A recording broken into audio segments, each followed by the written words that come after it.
Hei, salut! În videoclipul de astăzi o să vorbim despre Trump, despre alegerile lui, dacă mai cade mult prețul aurului, mai crește mult dolarul, nu știm sigur. De asta, atunci când se duce în sus, așa suntem.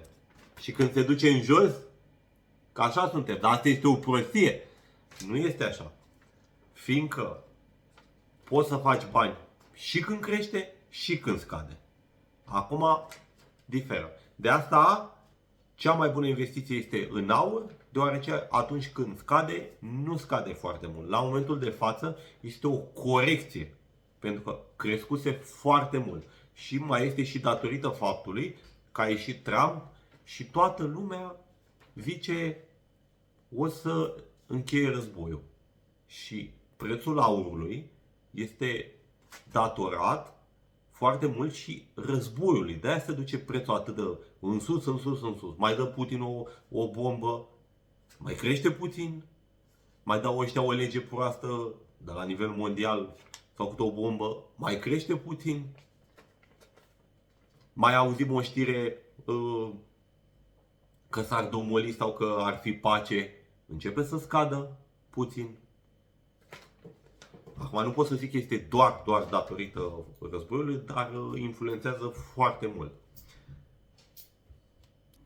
După cum am mai spus, prețul aurului a crescut foarte mult, datorită mai multor lucruri. Ia hai să vedeți cât a crescut în ultimul an. Până la urmă, asta ne interesează. Deci, din 2023, să dăm mai pe aici, deci de la un 1900 se dusese în aproape de 2800 era. Dolari uncea. Așa. 28,3 parcă este o uncie. 28,349. Așa. Acum, deci imediat după ce Trump a ieșit președinte, a căzut de la maximul istoric 2770 la 2561. Dar a căzut imediat. A căzut cam în o săptămână și ceva. O săptămână, 2 săptămâni. A fost căderea asta. Da. Părerea mea este că nu o să cadă de tot, o să se mai stabilizeze. Cel mai mult o să se concretizeze când o să preia frâiele în America, adică în ianuarie sau în februarie. Așa, până atunci mai este. Ce site folosesc eu ca să văd aceste grafice? Investing.com.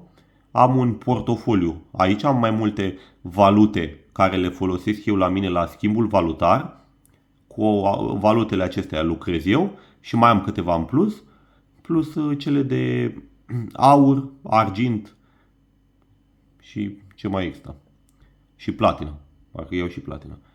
Așa. Și mai sunt câteva și la valute. Foarte, foarte important. De obicei, uitați, eu mă uit mereu când, să zicem, uite, a scăzut ăsta, lira, sau urmează să scadă, pentru că asta este mișto. Asta este înainte să se întâmple în realitate, adică la BNR, pe curs bnr.ro. Ia uitați, deci o să scadă. Deci eu trebuie neapărat, dacă am, să scap repede de ele, pentru că o să cadă, să duc în cap.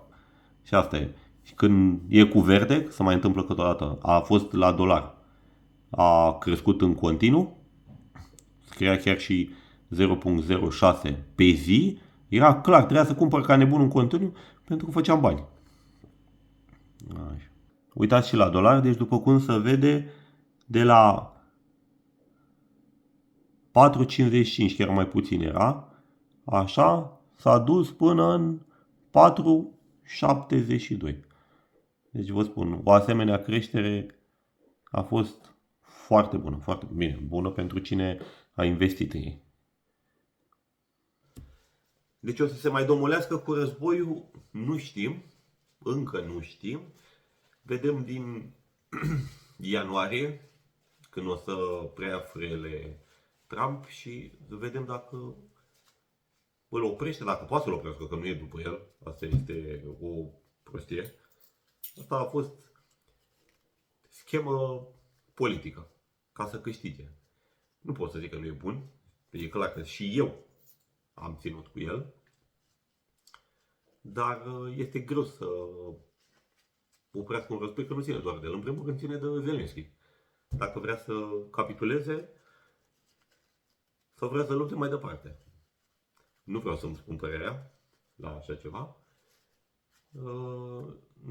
Eu sunt doar cu investitul, cu bursa. Știu că nu sunt creșteri spectaculoase pe aur sau pe valută, dar sunt stabile în comparație cu cripto. La cripto mi este foarte frică să bag în așa ceva.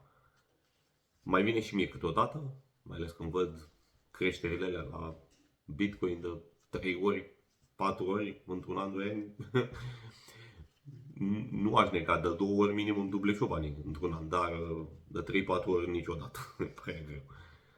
Asta.